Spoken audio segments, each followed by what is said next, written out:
អ្នកខ្លះពេលគេបន្ទាបខ្លួនរាប់អានគឺចាប់ផ្ដើមវាយស្មើមកឬក៏មើងងាយគេភ្លាមអានឹងអត់បានទេអានេះហើយគឺជាការខាតលៀបអញ្ចឹងជីវិតរបស់យើងខ្លួនយើងគឺកុំឲ្យមានរឿងបែបហ្នឹងឯងសោះ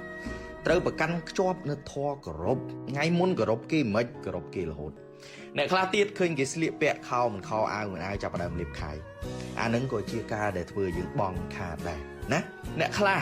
អ្នកមានគេជិះ Rolls Royce តែអ្នកមានខ្លះគេនៅជិះម៉ូតូឡើយតែយើងត្រូវចាំទុកថាបើសិនជាគេអាចខ្លាយទៅជាអ្នកមានហើយប្រហែលជាខួរក្បាលរបស់គេហ្នឹងមិនមែនមរៀលទេណាអ្នកខ្លះទៀតគឺមុននឹងស្គាល់នរណាម្នាក់មុននឹងចាប់ដៃគឺសួរគេសិនរោស៊ីអីអ្នកឯងជាណាទើបថ្លឹងថ្លែងការគោរពនឹងទៅតាមក្រោយអានេះគឺជាទង្វើមួយដែលធ្វើឲ្យយើងនឹងវាបាត់បង់ឱកាសធ្វើឲ្យឱកាសនៅជុំវិញនឹងវារសាត់បាត់ខ្ញុំមានបល័យចែកជូនអ្នកទាំងអស់គ្នាកុំអាលនិយាយបើថ្លៃមិនស្គាល់កុំអាលពាល់បើថ្លៃមិនសួរកុំអាលងើយក្រែងវាមិនគួរកុំប្រឹងដើរតួក្រែងវាមិនគប់ធ្វើជាមនុស្សតើកាលណាយើងទម្លាប់ងើយគឺវាជ្រុះលុយច្រើនណាស់អាចជ្រុះទាំងក្បាលជ្រុះទាំងមួកជ្រុះទាំងមកុដមនុស្សដែលទម្លាប់អោនរមែងតែរឹសបានលុយត្រូវចាំទុកថាផែនដីនេះវាមិនមែនជារបស់យើងទេ